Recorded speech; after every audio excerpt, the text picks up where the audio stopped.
Hello प्यारे बच्चों, ये कंटिन्यू अपना जो एटॉमिक मास पर डिस्कशन था वो कंटिन्यू। तो देखिए इसमें लास्ट वीडियो के अंदर वो अपलोड कर रखा, आप चेक करें।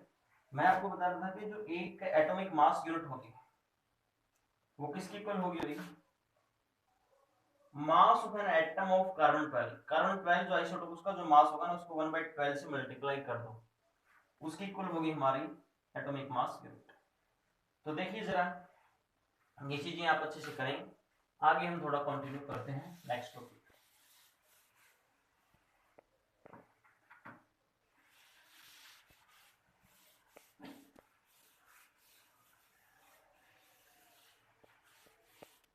देखो बच्चों, हमारे पास होता है एक यूनिफाइड मास U।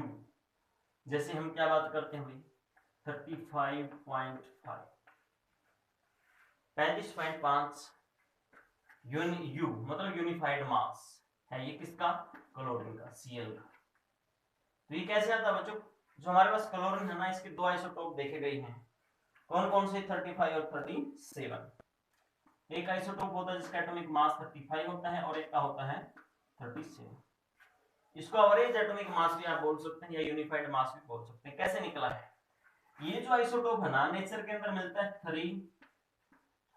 अगर ये 3 है तो ये कितना मिलेगा बच्चों? 1। कहने का मतलब दोनों की रेशियो ये नेचर के अंदर एबंडेंस की अगर हम बात करूं, मात्रा कितनी है अवेलेबल इनकी। तो होता क्या है सिंपली, अब हमें ये दे रखा है और इससे क्या निकालना है? Average atomic mass. तो ये वैल्यू कैसे आती है? तो हम क्या करते हैं 35 into 3 plus 37 into 1 divide by 3 plus 1 equal to ये वैल्यू आ जाएगी। तो इसका मतलब कि इस प्रकार से कुछ न्यूमेरिकल्स आप कर सकते हैं। मींस अगर आप लोगों को आइसोटोप्स दे रखे हैं किन्हीं एलिमेंट्स के, जितने भी उसके आइसोटोप्स प्रेजेंट हैं, ओके, और साथ में उनकी एविडेंस दे रखी है, ध्यान दीजिए एविडेंस है ना, रेशियो दे रखे हैं ये इतना होता है ये इतना होता है, और आपसे पूछ ले जाते हैं इसका, इस एलिमेंट्स का, इस एटम्स का यूनिफाइड मास निकालो, एवरेज एटॉमिक मास निकालो, है ना भाई। ये एग्जाम्पल मैंने आपको बताया। तो आपको क्या करना होगा, जो उनका एटॉमिक मास है अलग अलग आइसोटोप्स का, उसका मल्टीप्लाई कर दें उसकी जो मात्रा है नेचर के अंदर, किस रेशियो के अंदर, जो जैसे ये 35 3 अगर मिलता है कितना मिलेगा? 1 किलोग्राम ग्राम वटाइवर जो भी ये रेशियो दे रखी है, और डिवाइड कर दो उन सभी जो आपको रेशियो दे रखी है, एबंडेंस दे रखी है, जो मात्रा प्रेजेंट है अलग अलग आइसोटोप्स की, उन सभी को जोड़ करके उससे डिवाइड कर दो वो चीज। जैसे आपके सामने एग्जांपल सेम डिट्टो, ऐसे सभी न्यूमेरिकल सोल्व करने हैं। एक बात और बच्चों आपसे पूछ लिया जाता है, क्या एटॉमिक मास की हम लास्ट लेक्चर के अंदर डिस्कशन कर रहे थे। एटॉमिक मास आपने देखा था, एटॉमिक मास क्या होता है? Number of times an atom of the elements is heavier than 1/12 the mass of an atom of carbon 12। ऐसा कुछ आपने पढ़ा था। ऐसे आपने मॉलिक्यूलर मास पढ़ा था एटम्स की जगह, बस आपने मॉलिक्यूल्स लिख दिया और एलिमेंट्स की जगह आपने कंपाउंड या सब्सटेंस रखा था। अगर हम बात कर लें ग्राम एटॉमिक मास किसको बोलेंगे? ग्राम एटॉमिक मास। Very very simple. Atomic mass बच्चों जैसे अगर मैं सोडियम की बात कर लूं, इसका 23 होता है, 23, ठीक है, यू यूनिफाइड मास है या AMU। अगर ग्राम एटॉमिक मास की हम बात कर लें, atomic mass of element expressed in gram, बस भाई ग्राम एटॉमिक मास क्या होगा? Atomic mass of elements is express in, इसमें एक्सप्रेस कर दो ग्राम में, उसी को क्या बोल दोगे आप? ग्राम एटॉमिक मास। Very simple. जैसे एग्जांपल के तौर पे सोडियम का ग्राम एटॉमिक मास कितना है? 23 ग्राम। इसी प्रकार से ग्राम मोलिकुलर मास हमारे पास होता है, ग्राम मोलिकुलर मास। ये क्या होगा बच्चों? Molecular mass of a substance express in gram, that is called gram molecular mass. Example sulphuric acid SO4 होता है हमारे पास भी, इसका जो मोलिकुलर मास है ना वो 98 U होता है, यूनिफाइड या AMU। और ग्राम में अगर हम बात करें 98 ग्राम, तो इसका मतलब क्या है? इस मोलिकुल्स का 98 ग्राम मोलिकुलर मास। ठीक है, वेरी सिंपल सी कुछ कॉन्सेप्ट थे। उसके बाद हमारे पास नेक्स्ट टर्म आती है, अगर हम देखें बच्चों बहुत ही ज्यादा इंपॉर्टेंट वो टर्म, मोल कॉन्सेप्ट। तो आइए डिस्कस करते हैं मोल कॉन्सेप्ट के बारे में। मोल कॉन्सेप्ट क्या कहता है?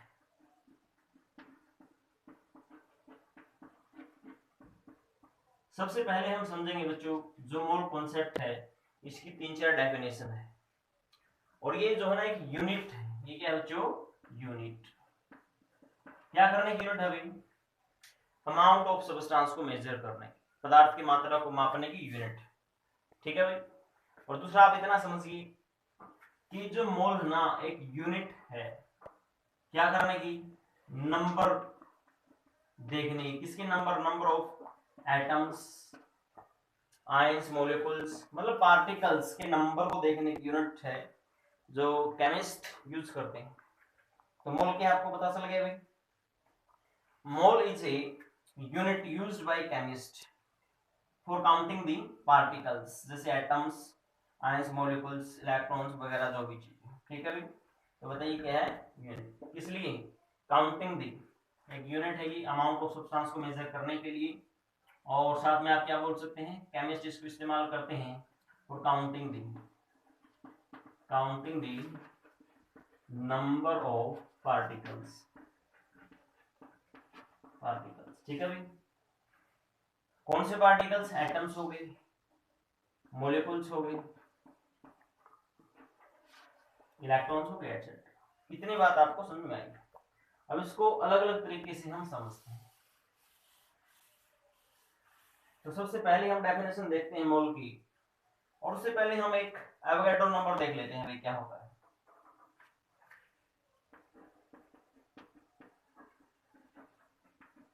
Avogadro's number.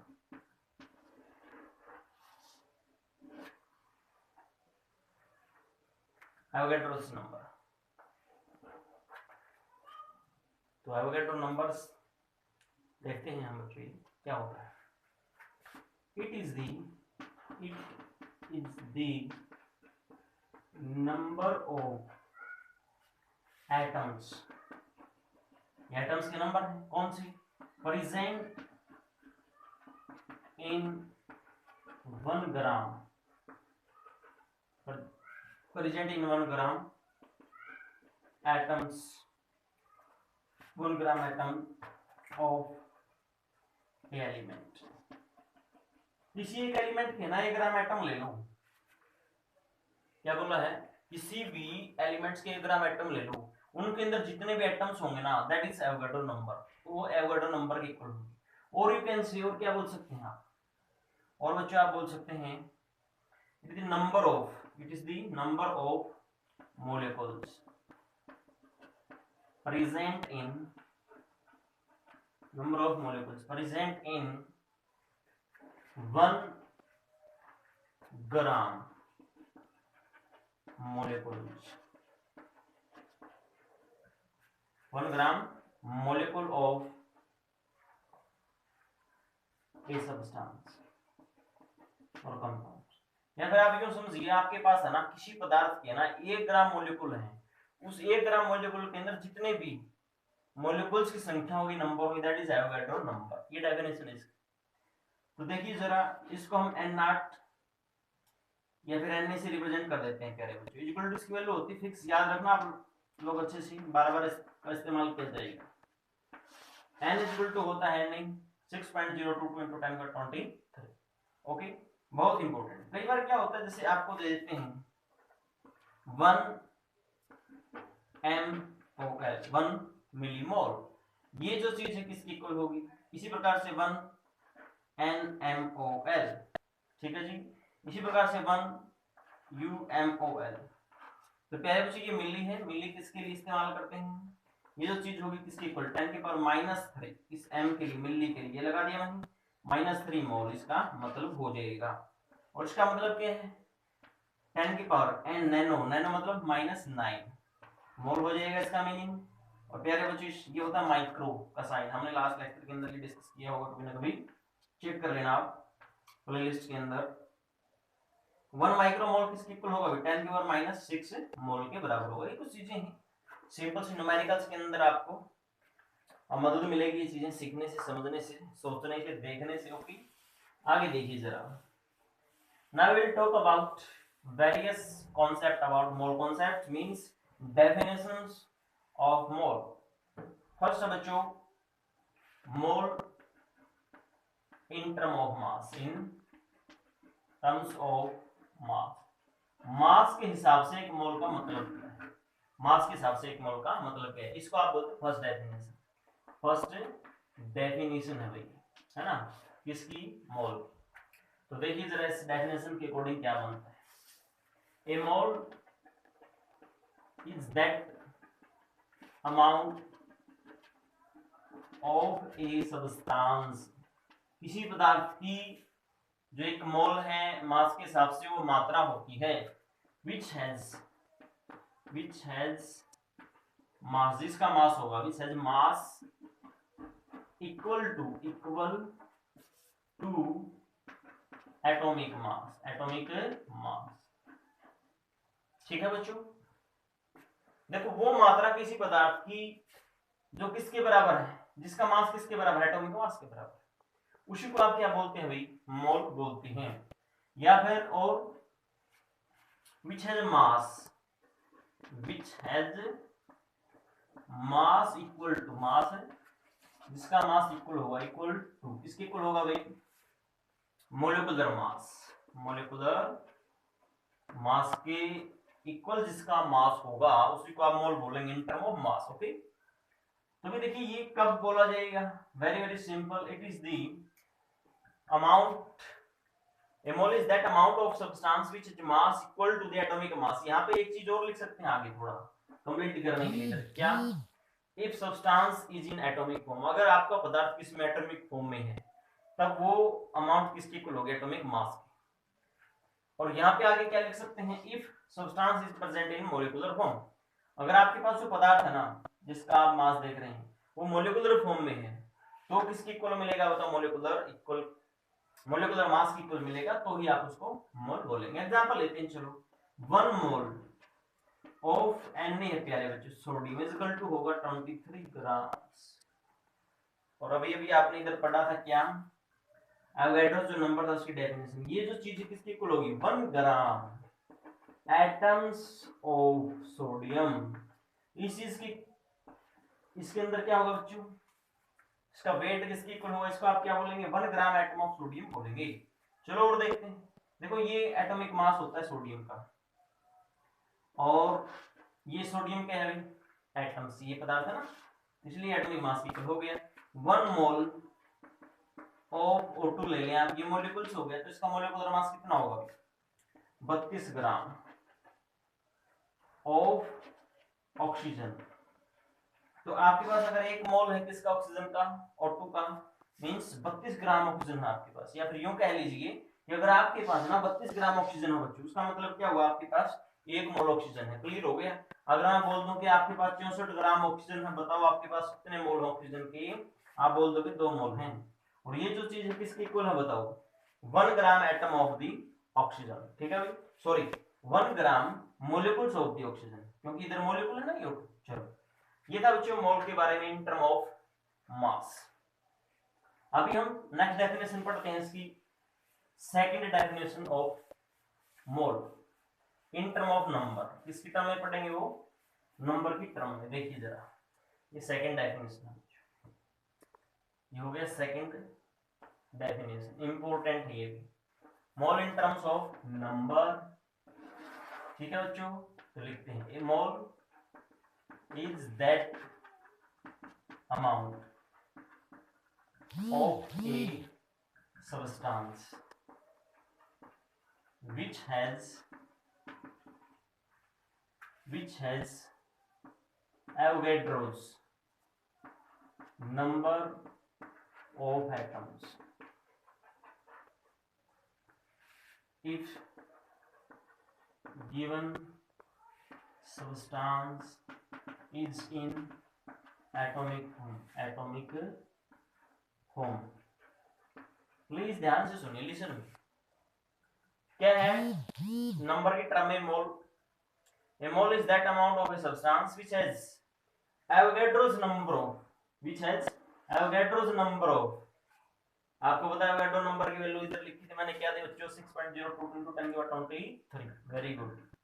Avogadro number of atoms इसमें हो, लेकिन कंडीशन लगा दी कब, अगर आपका जो गिवन सब्सटेंस है एटॉमिक फॉर्म में। तो एग्जांपल लेते हैं ये जरा, और साथ में इसको चलो कंप्लीट करते हैं पहले डेफिनेशन को। और या फिर क्या होगा, एक मोल वो अमाउंट है किसी सब्सटेंस की which has Avogadro's number of molecules अगर है इसमें कितने एवोगैड्रोस नंबर, यहाँ पे कंडीशन लगानी पड़ेगी। Given substance is in molecular form. Very good, बहुत अच्छे भाई। एग्जांपल ले लेते हैं इसकी। से मान लो आपके पास 1 मोल है ना, सोडियम की बात कर लेते हैं। इसका मतलब ये हो गया प्यारे बच्चों, आपके पास है ना 6.022 into 10 की पावर 23 एटम्स ऑफ सोडियम है। देखो बच्चों पिछली डेफिनेशंस के अकॉर्डिंग देखो 1 mole of sodium is equal to 6.022 into 10 का 23 एटम्स ऑफ सोडियम। ओके, अभी देखिए जरा आप, ये लास्ट डेफिनेशन के अकॉर्डिंग मास के हिसाब से किसके इक्वल होता है बताइए जरा। वेरी गुड, बहुत अच्छे, 23 ग्राम्स ऑफ सोडियम, बहुत अच्छे भाई। और फर्दर बताओ ये किसके इक्वल था, एवोगाड्रोस जो नंबर उसकी डेफिनेशन के according 1 gram atoms of sodium. ये रिलेशन याद रखना, आपको इसके न्यूमेरिकल बनेंगे बहुत अच्छे अच्छे। चलो एक एग्जांपल और ले लेते हैं, आपसे पूछ लिया जाता है बताओ 1 मोल ऑफ CO2 किसके इक्वल होगा, आप फटाक से बता देंगे 6.022 into 10 की पावर 23 एटम्स ऑफ CO2। अरे गलती कर दी हमने, क्या गलती कर दी, एटम थोड़ा ना ये मॉलिक्यूल है बच्चों। वेरी गुड, तो क्या बोलोगे इतने मॉलिक्यूल्स हो। देखिए जरा 1 mole of CO2 is equal to Avogadro's number of molecules, है ना भाई, इतने मॉलिक्यूल्स किसके बताओ, किसके मॉलिक्यूल्स होंगे। Very good, molecules of CO2, बहुत अच्छे। ये फर्दर किसके इक्वल होगा बताओ, पहली डेफिनेशन अगर अप्लाई कर दें इधर हम तो हो जाएगा इसके मॉलिक्यूलर मास की इक्वल। इसका मॉलिक्यूलर मास कितना होता है, आई थिंक 144 ग्राम होता है। चेक कर लेना भाई, आप बताना चेक करके कमेंट सेक्शन में, है ना। चलो अच्छी बात, इक्वल टू किसके हो जाएगा 1 gram molecules of CO2। Very good, ये रिलेशन याद रखना बड़ा इंपॉर्टेंट है। इसके न्यूमेरिकल्स करेंगे नेक्स्ट लेक्चर के अंदर हम, और इसकी लास्ट डेफिनेशन करेंगे इन term of volume. Thank you very much.